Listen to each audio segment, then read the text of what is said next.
Last time we spoke about the beginning of the battle for Kiev. In August of 1941, as Nazi Germany advanced towards Kiev, their confidence in a swift victory began to wane.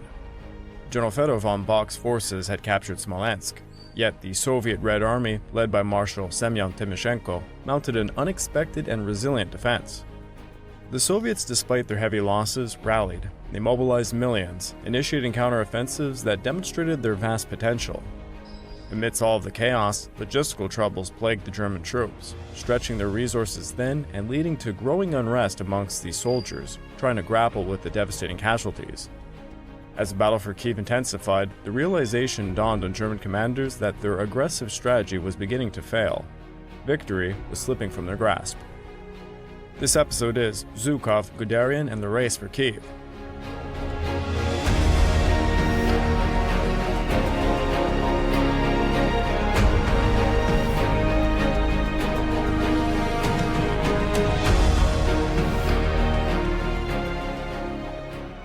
Well, hello again, and welcome back to the Eastern Front podcast week by week. I'm your dutiful host, Craig Watson.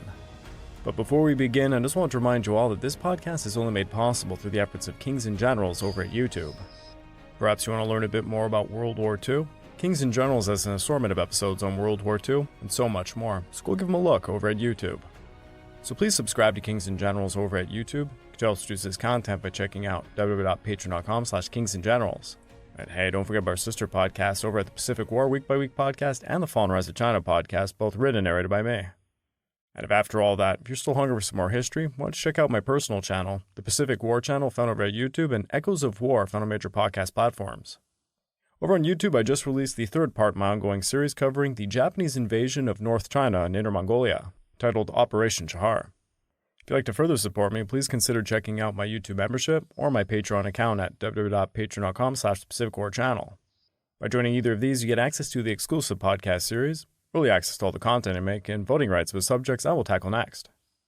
Tension stretches from Berlin, the capital of Germany, to Moscow, the heart of Russia, as military commanders and powerful leaders strategize their next moves. One side contemplates a decisive action, while the other fears that too much territory has already been surrendered.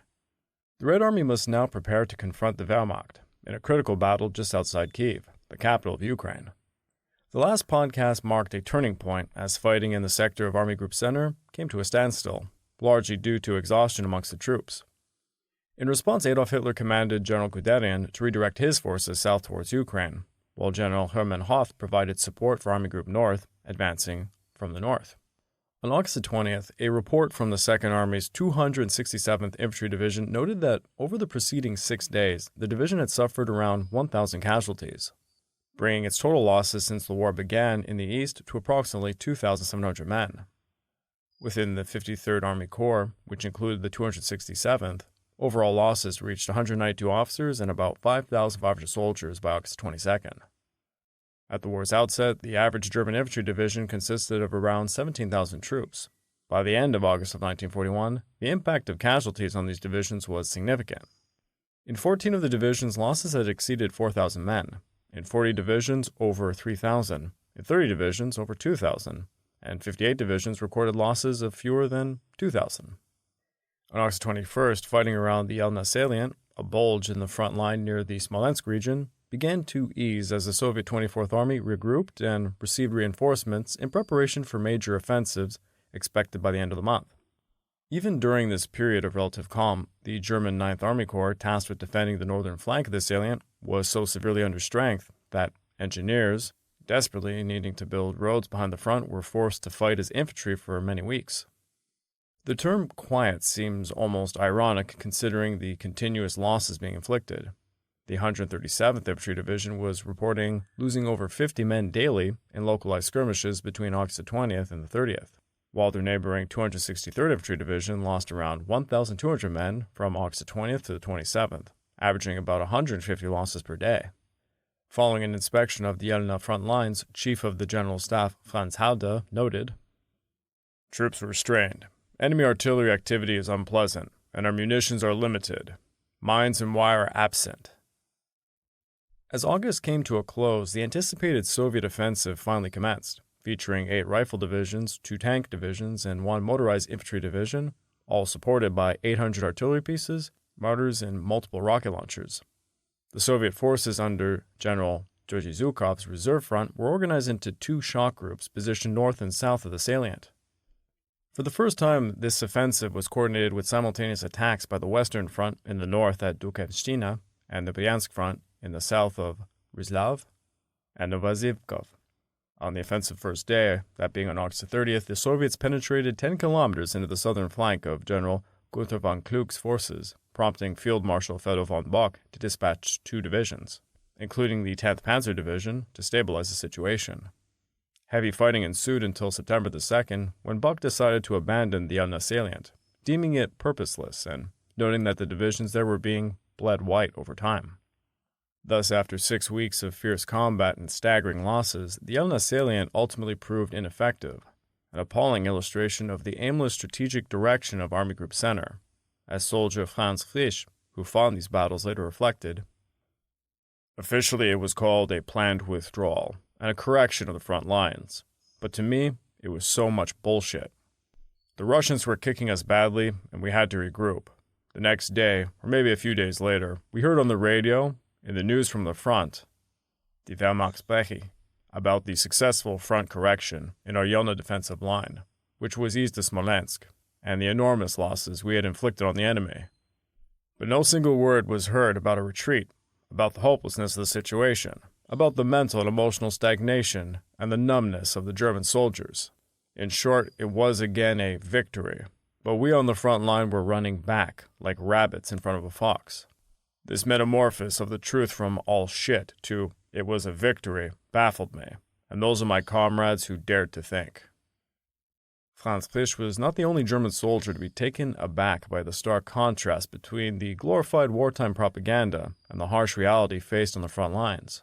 George Grossjohann, an officer who had been stationed in France during the early weeks of Operation Barbarossa, later recounted his experiences after the war. When I was moved to the east in the late summer of 1941, I was actually convinced that I would be too late to see any action. The Reichspressenchef, German press chief Dr. Dietrich, declared on the radio that all was needed in Russia from that point in the late summer would be police actions. Well, I was taught differently when I arrived there. There was tremendous bitterness amongst the infantry soldiers at the front over the misinterpretation and the misunderstanding of the realities of their situation. In the late summer of 1941, images of victorious advances in enemy territory had become relics of past wars, often propagandized in the newsreels. For the average German soldier, or Landser, the grim realities of life on the Eastern Front began to mirror the harrowing experiences of trench warfare. Corporal W.F. expressed his despair on August 22nd, stating this: "We have suffered greatly under the Russian artillery fire, and we must live day and night in our foxholes for protection from shrapnel. The holes are filled with water, and lice and other vermin have already made their way in." Another soldier, Erich Menda, observed how digging deeper was nearly impossible, as groundwater would appear after just 50 centimeters. Meanwhile, fellow soldier Harold Henry wrote in a letter home on August 18th, "It would be no overstatement to say that a dog wouldn't want to go living like this, as no creature could endure such primitive conditions. All day long we huddle on the ground, twisted in narrow holes, facing the sun and rain without respite, desperately trying to sleep."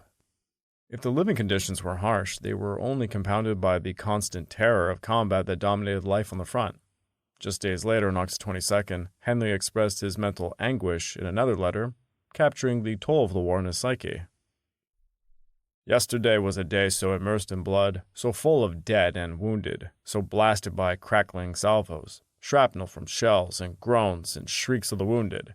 I cannot yet write about it.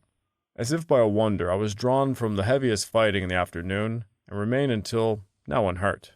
At any rate, my old non-commissioned officer, Krapke, and many other comrades are dead." In contrast to the chaotic early weeks of the war, when Soviet armies struggled with command and control, the stabilization of the front alleviated much of the pressure on the Soviet forces, enabling them to improve the coordination of their operations. The shift was evident in German assessments of Soviet combat performance. On August 6th, Strauss reported that the Red Army had become, quote, "well led, tough, powerful, an enemy with a great deal of artillery and a strong air force." 3 days later, a command conference at Panzer Group 3 described the enemy as, quote, A great mass, still capable of fighting. Their armaments were characterized as good. Their artillery was reported to be much more proficient than the early days of the conflict. This analysis reflected a radical shift from the dismissive evaluations made just 3 weeks earlier. A crucial question arose amongst many leaders. How much longer until the Russian fighting strength is broken? The answer was uncertain, with a statement declaring, "We must stand behind the Führer in this, the hardest struggle in our history." Given Germany's high military standards, the numerous mentions in war diaries of the bravery and resilience of the average Red Army soldier are particularly revealing.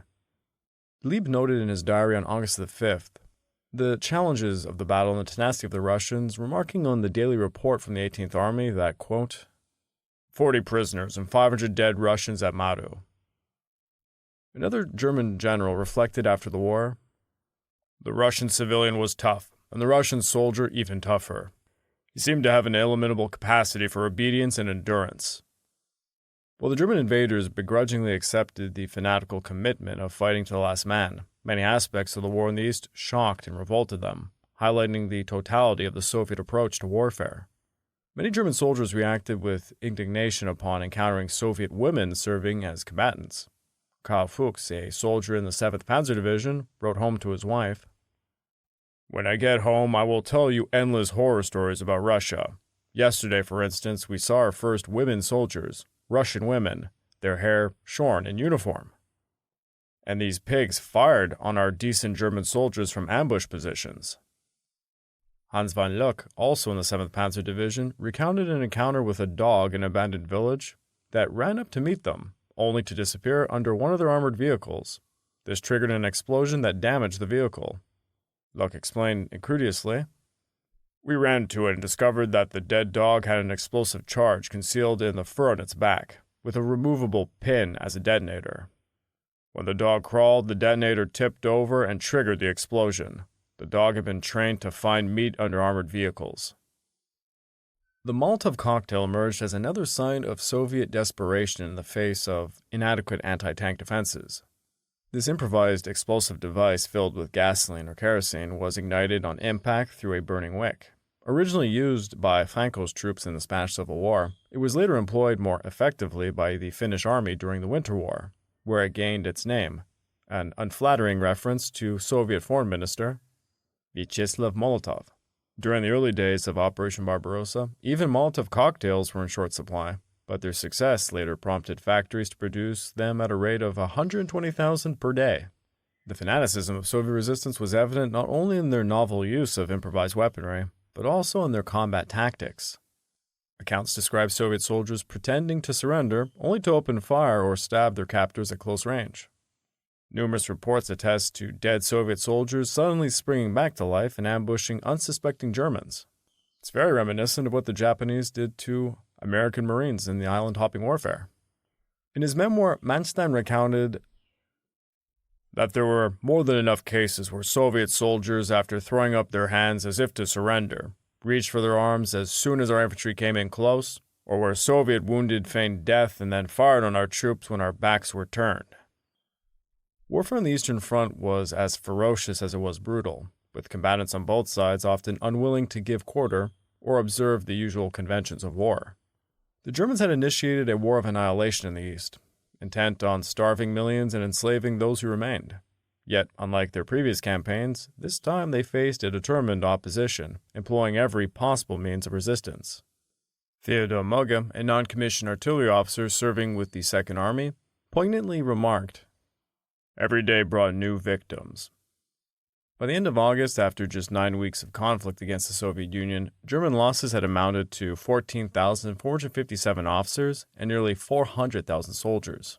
Statistically, this meant that slightly more than 1 in every 10 men was now a casualty. Reserves from the replacement army were already marching eastward to help fill in some of these vacancies, but the supply of manpower was dwindling rapidly, and the war had only just begun. The prolonged bloody battles and the staggering death toll profoundly affected the soldiers, who were repeatedly reminded of how expendable life was on the Eastern Front. Having witnessed so much death during the march to Smolensk, Siegfried Knappe came to terms with the likelihood that his own fate would also be sealed by the war. I had to become fatalistic about it and assume that eventually it would happen to me, and there was nothing I could do to prevent it. I knew that I was going to be killed or badly wounded, sooner or later. The odds against my escaping unscathed were impossibly high, and I expected my eventual death or maiming as part of my fate. Once I forced myself to accept that, I could put it out of my mind and go about my duties. By the end of August of 1941, German sources estimated that they had taken around 872,000 prisoners of war. This staggering figure represents a devastating blow to the Red Army, which had fielded nearly 2.7 million troops along the Western Front on June the 22nd. In just 9 weeks of relentless fighting, this means about 33% of the Western Red Army became prisoners of war. When taking into account the estimated dead and wounded, the situation appears even bleaker. Although various reports present differing figures, the lowest credible estimate indicates that approximately 1.4 million Red Army soldiers perished in combat or from injuries sustained during this time frame, from June the 22nd to August the 31st. Additionally, around 680,000 soldiers were wounded but survived. When we calculate total casualties as a percentage of the Red Army's initial strength at the start of Operation Barbarossa, it reveals a staggering 109%. Few military campaigns in history can match the scale of defeat and devastation. For comparison, during World War I, the Imperial Russian Army mobilized about 16 million soldiers over 4 years, resulting in approximately 9 million casualties, including prisoners of war. However, in just 2 months during Operation Barbarossa, the Red Army experienced nearly one-third of its total number of casualties. This cannot be viewed as anything less than a catastrophic disaster for the Red Army and the people of the Soviet Union. In these western territories of the USSR, the reality of war unfolded as a hellish experience unlike any seen before. And the prisoners of war faced a gruesome fate. Reports from the Nazi bureaucracy revealed that some Red Army prisoners were receiving a daily ration of just 100 grams of bread. This absurdly low ration was intentionally designed to kill many prisoners without the use of bullets. The Nazis understood the importance of keeping their civilian population well fed, especially as Germany was grappling with a minor food crisis. To maintain adequate calorie levels for German citizens, food had to be imported from the conquered territories in the east. Unfortunately, there was very little left for the prisoners of war. Nazi leaders even questioned the necessity of providing this meager amount to the captives. It was estimated that fewer than 1 in 3 of these prisoners would survive a year in German captivity. The new forces mobilized thus far had elevated the operational strength of the Red Army across all fronts to approximately 6.7 million men. While the initial quality of these forces was lacking, they improved with each encounter. This enhancement was largely attributed to the growing experience at the tactical unit leader level. Additionally, there were likely surviving non-commissioned and junior officers who contributed their understanding to the lowest tiers of combat. As in all wars, the infantry bore the brunt of the fighting and the casualties. However, the armor and artillery branches of the Red Army suffered significant losses in proportion to their infantry counterparts. Every single mechanized corps had been rendered ineffective as a fighting force even before the Stavka, the Soviet High Command, could carry out the planned disbandment of those units. The Wehrmacht was certainly in a better shape compared to their opponents. They had suffered far fewer casualties in every battle throughout the war. However, this did not mean that there were no manpower issues at the front. Die Heer, or the German army, had never been sufficiently large to achieve the ambitious objectives set by its leaders. Aware of this limitation, they nonetheless managed to convince themselves that decisive action could lead to the defeat of the Red Army in the western regions of the Soviet Union. Accomplishing this would allow them to avoid the need for a continuous advance across the entire expanse of the country. Yet by the end of August, this ambition was beginning to resemble a fool's errand. General Franz Halder, the chief of the General Staff, acknowledged early in that month that the Nazi war machine had significantly underestimated both the size of the Red Army and the resilience of the Soviet state. The last week of August was relatively calm across the Central Front. Generals Georgy Zhukov and Semyon Timoshenko had to pause the relentless assaults upon Army Group Center near Smolensk to reorganize and rehabilitate their forces for another push. Meanwhile, Army Group Center found itself in no position to launch an attack, having had the panzers of Generals Guderian and Hoth reassigned to support another 2 army groups struggling with their own faltering offensives. Zhukov, demonstrating remarkable boldness, requested additional forces from the Strategic Reserve, and somewhat surprisingly, he was granted them. Joseph Stalin was not typically one to reinforce failure, but perhaps he recognized that Zhukov was his best field commander at that moment. It was crucial to give Zhukov a better chance of breaking through Army Group Center. The specifics of any promises made remain unclear, but Zhukov was confident he could seize Yelna. He may have persuaded Stalin that capturing the small town could lead to a strategic breakthrough in the center. Regardless, he received the extra troops he requested. Zhukov would not resume his offensive until August 30th, and during the preceding week he concentrated on positioning his forces. At Veliki Luki, the Germans had encircled the garrison by August 24th. After 2 days of defending against the encroaching forces, the Red Army commanders decided to attempt a breakout. Arshakov's 22nd Army and Colonel Yakovlev's 48th Tank Division had been significantly weakened by weeks of fierce fighting for the city, but they resolved to fight their way out. On August 26th, the breakout began. After intense combat, Yakovlev managed to escape with only 2 tanks and 2,400 men. The rest of the 22nd Army was captured. General Stuma, leading the German assault, took 25,000 soldiers prisoner, along with his panzers. When Timoshenko learnt that Yakovlev abandoned the city, he ordered him to turn back and retake it. This order underscored the troubling disconnect between the Red Army's highest leaders and the realities faced by the forces on the ground. Yakovlev's units were just a ragtag band of survivors, far from a ready military force for an offensive operation. Demonstrating remarkable personal bravery, Yakovlev refused Timoshenko's commands.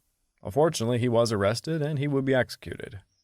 Nevertheless, Yakovlev had illustrated the effective tactical leadership that could transform the Red Army into a formidable weapon against the Germans.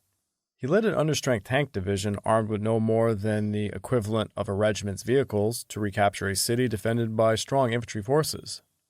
It took 2 panzer divisions and the full attention of the Wehrmacht to finally root him out, and he was rewarded for his skill only with the grim fate of an assassin's thanks. In the north, Manstein had decisively crushed Vatutin's attack on Lekhimen, inflicting severe losses on the Red Army by the start of this week. Along the Luga line, the Red Army was beginning to crumble. While the approaches to Leningrad exerted significant pressure on the advancing Germans, they continued to push forward. Despite suffering losses when Manstein's forces faced a counterattack at Lekhimen, the advance towards Leningrad persisted. On August 24th, the city of Luga fell to German control. It seemed that the pause before the resuming of the offensive had benefited Army Group North, while afflicting the Soviets. Although some resistance remained in front of the city, Army Group North was expected to encounter roadblocks as they crossed the Luga River. The Red Army's last remaining armor in the area was under the command of Major General Baranov. His 1st Tank Division represented the last and best hope for defending the city. Unfortunately, he was becoming increasingly worn down.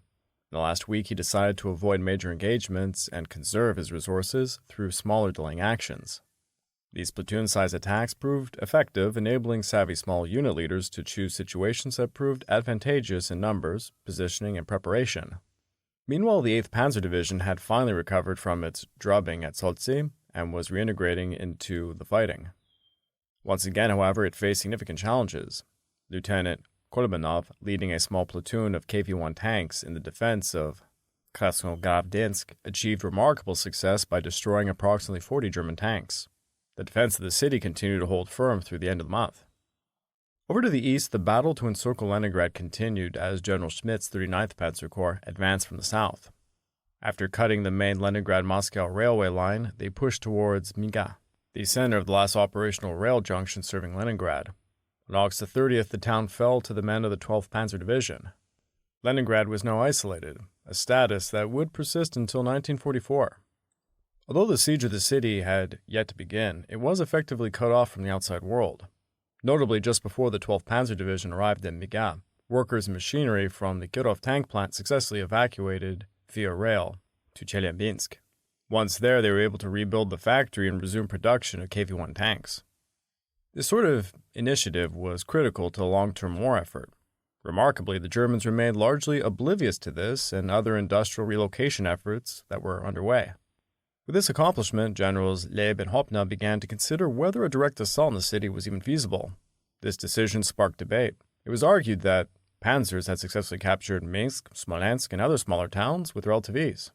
If they moved quickly and in force, they might overwhelm the defenders of Leningrad in a similar fashion. Ultimately, it was agreed that an attempt would be made to take the city, as the ongoing fighting at Krasnogvardensk still held back the primary thrust of Army Group North. Stalin and Hitler were captivated by the unfolding drama on Guderian's drive south. It was evident that stopping him would signify the end of the war of maneuver.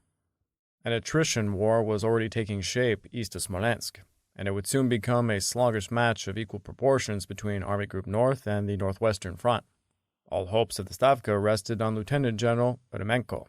Eremenko was a cavalryman with a reputation as a up-and-comer in the Red Army. He was part of the same circle of officers who had followed in the footsteps of Timoshenko and Budyny, a path that emphasized personal loyalty to Stalin above all. Despite this political aspect, Eremenko was a reasonably competent officer, having proven himself during the Civil War and at Smolensk. This was his opportunity to secure a place amongst the elite officers of the Red Army. He took command of the Bryansk front and devised a plan to halt the ambitious Panzer General. Guderian's assault began on August 25th, led by Schweppenberg's 24th Panzer Corps, which was operating at a reduced strength due to the 4th Panzer and the 10th Infantry Division still assembling in their starting areas. Despite this, Guderian and Schweppenberg decided to proceed with the 3rd Panzer Division under Lieutenant General Model. On the morning of August 26th, the forward battle group of Model's division seized a massive bridge over the Desna River at Novogrod-Severensky. Model was leading from the front and arrived on site just hours after the bridge's capture. However, the Red Army responded swiftly, targeting the bridge with artillery fire. While they failed to destroy the structure, they killed one of the regimental commanders and they wounded Model. Weather conditions further delayed Schweppenberg as he attempted to bring up his late reinforcements. Model's division lacked the strength to break across the river alone. Guderian had carefully planned the attack to exploit the gap between the 13th and 21st Armies, but the Soviets reacted quickly, repositioning their forces effectively under the circumstances. The Stavka assigned the 40th Army to Eremenko, who sought to position its troops in front of the crossing before Schweppenberg could reinforce Model. The 40th Army was one of the many reserve armies consisting of little more than several thousand infantry gathered into ad hoc divisions with minimal organic support elements. In August of 1941, the 40th Army had around 25,000 soldiers, but virtually no radios below the divisional staff level and very few artillery and anti-guns available. The 10th Infantry Division was next to attempt crossing the river. The fighting was fierce, and the outnumbered Germans were forced back. Lieutenant General Lopna could not hold his positions against the Soviet counterattacks, and he had to pull his men back across the bridge. It seemed that Eremenko was managing his task effectively. He requested and received support from the VVS. Large numbers of DB-3 tactical bombers were sent into the area for interdiction raids over the last 3 nights of the month. Unfortunately, they failed to inflict significant damage on Schweppenberg's men as he tried to consolidate them for a breakout across the river. The VVS continued to struggle with poor coordination and inadequate pilot training, along with many other issues stemming from the chaos of the invasion's early months. As the week progressed, Schweppenberg was able to gather his forces and prepare for a coordinated push across the Desna. August the 30th, he was in position. Guderian wanted him to move faster, but as demonstrated by the assault from the 10th Infantry, Schweppenberg needed more time. Guderian persistently pressed Bock for additional troops. However, Bock was still occupied with holding the line against Timoshenko's assaults. Although the Yelna salient had quieted, Bock was not blind to Zhukov's plans for it. Army Group Center was being pushed to its breaking point, and its commander had little patience for Guderian's demands. Nevertheless, Bock recognized that the sooner Guderian accomplished his mission, the sooner Hitler could agree to reinforce Army Group Center. Only then could Bock resume the drive on Moscow. Relenting to Guderian, Bock promised on August 30th that the Grosse Deutschland Infantry Regiment would be dispatched to his command. He also permitted the SS Division Das Reich to be transferred to Guderian, though Bock attempted to delay the transfer of the last unit to maintain some defensive capability on his lines. Army Group South was not allowed to remain idle while Guderian advanced south. The plan called for Kleist to cross the Dnipro and maneuver around Kyiv from the south. While the exact meeting point of the 2 panzer groups was not firmly established, the intention was to encircle the bulk of the southwestern front behind Kyiv to the east. The 17th Army would support Kleist as he advanced across the river. In the last week of the month, they launched an assault, managing to gain reasonable bridgeheads. Meanwhile, the Stavka attempted to replicate the 40th Army's success further north by forming the 38th Army, which was set in similar blocking positions across the Valmax-Dnipro bridgeheads. Unfortunately, the Luftwaffe was more active in this area. Close air support relentlessly pounded the raw recruits of the 38th Army. Nevertheless, by the end of the month, the resistance to Kleist's breakout was sufficient to convince Rundstedt to pull the 58th Panzer Corps from its developing positions. In Instead, they would pass through the 17th Army's lines and break out from more northern crossings. North of Kiev, the 6th Army under Tashenko was struggling. On August 25th, the 111th Infantry Division was compelled to abandon its bridgehead across the Desna. The Soviet 5th Army was maintaining a strong defense, but as Guderian and Vices advanced from the north, the Soviets were forced to extend their positions. Aldo was uncertain how firmly the southwestern front would hold. He assumed that the Stavka was aware of the unfolding situation as Guderian continued its advance. It seemed only a matter of time before the pincers would close, trapping the entire southwestern front. The logical course of action would have been to avoid a massive encirclement. Kopernos needed authorization to abandon Kiev and to reform his lines behind the Dnieper River, but this was out of the question for Stalin.